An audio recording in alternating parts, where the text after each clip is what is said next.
Bonjour, je suis Danielle Derry, cofondatrice et présidente de Perlimpinpin.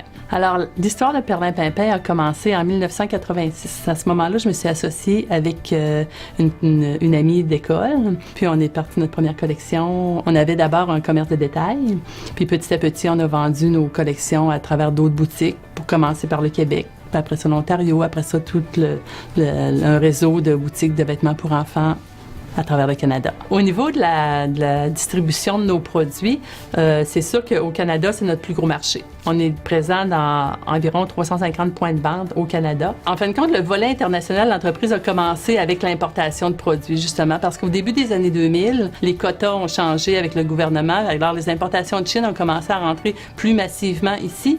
Nous, il a fallu s'adapter à ça, aller en Chine, aller en Asie pour pouvoir continuer à être en affaires. C'est à ce moment-là qu'on a délaissé une partie de notre production faite ici pour la faire contracter là-bas par des usines là-bas en Asie. En 2010, on a commencé notre processus d'exportation. On a fait des salons internationaux à Cologne, en Allemagne, à Las Vegas, aux États-Unis, pour vraiment rencontrer des distributeurs pour les territoires européens. C'est les deux plus grands salons au monde dans le domaine de la puériculture pour enfants. Le CHSL est toujours resté à Québec.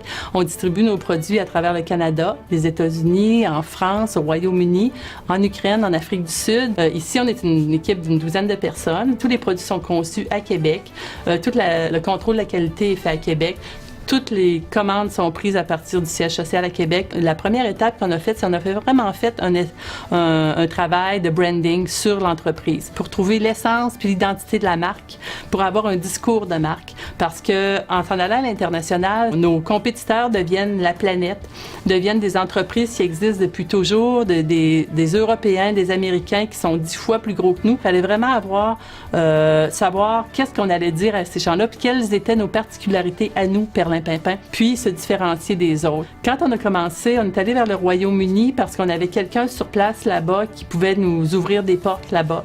Par la suite, quand on est allé au niveau de l'Ukraine, au niveau de la Russie, c'est eux qui nous ont contactés pour pouvoir avoir nos produits. La prochaine année là, est pas mal vers les États-Unis. C'est sûr que c'est du travail petit à petit, c'est du long terme. Ça fait déjà 3 ans et demi, 4 ans qu'on travaille sur l'exportation plus intensément. Ça porte fruit parce que faut pas se le cacher, l'exportation, c'est beaucoup de dépenses, c'est beaucoup de voyages et c'est du long terme. Et au départ, c'est uniquement des dépenses, c'est pas des revenus.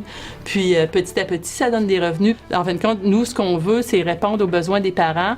Puis le besoin du bébé, que ce soit un bébé européen, un bébé américain, le bébé a les mêmes besoins, en fin de compte. On a investi beaucoup sur notre site web, on a investi beaucoup sur les réseaux sociaux. Je veux dire, on met beaucoup de temps là-dessus. On a quelqu'un en communication chez nous qui ne s'occupe que de ce volet-là. Ma grande fierté, là, je dirais que c'est mon équipe. Puis l'atmosphère au travail qu'on a, je suis vraiment fière de ça. J'aime bien les consensus, j'aime les gens qui sont capables de travailler en équipe puis qu'on va tous ensemble vers un but et je me considère comme un membre de l'équipe. Ce qui manque souvent aux femmes, c'est qu'il faudrait qu'ils comprennent qu'ils sont nés pour un gros pain, eux autres aussi.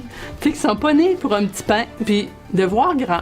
Vraiment voir grand, puis pas avoir peur. Si ton rêve, quand tu le dis à quelqu'un, ça le fait pas rire, là, c'est parce qu'il est pas assez grand. Moi, l'équilibre dans la vie, c'est la base de tout. Je me gardais toujours du temps pour mes loisirs, pour le sport, pour faire tout ce que je voulais. On s'organise tout le temps. J'ai de la famille autour de moi qui nous aide aussi. Parce que si cet équilibre-là se brise, il y a plein de choses qui ne fonctionneront pas au travail. Mais je dois vous dire qu'en me désignant coup de foudre d'affaires ce soir, j'ai été très émue, puis honorée en même temps. Puis j'étais très contente. Puis vu que j'ai appris à accepter, j'ai accepté avec un grand plaisir.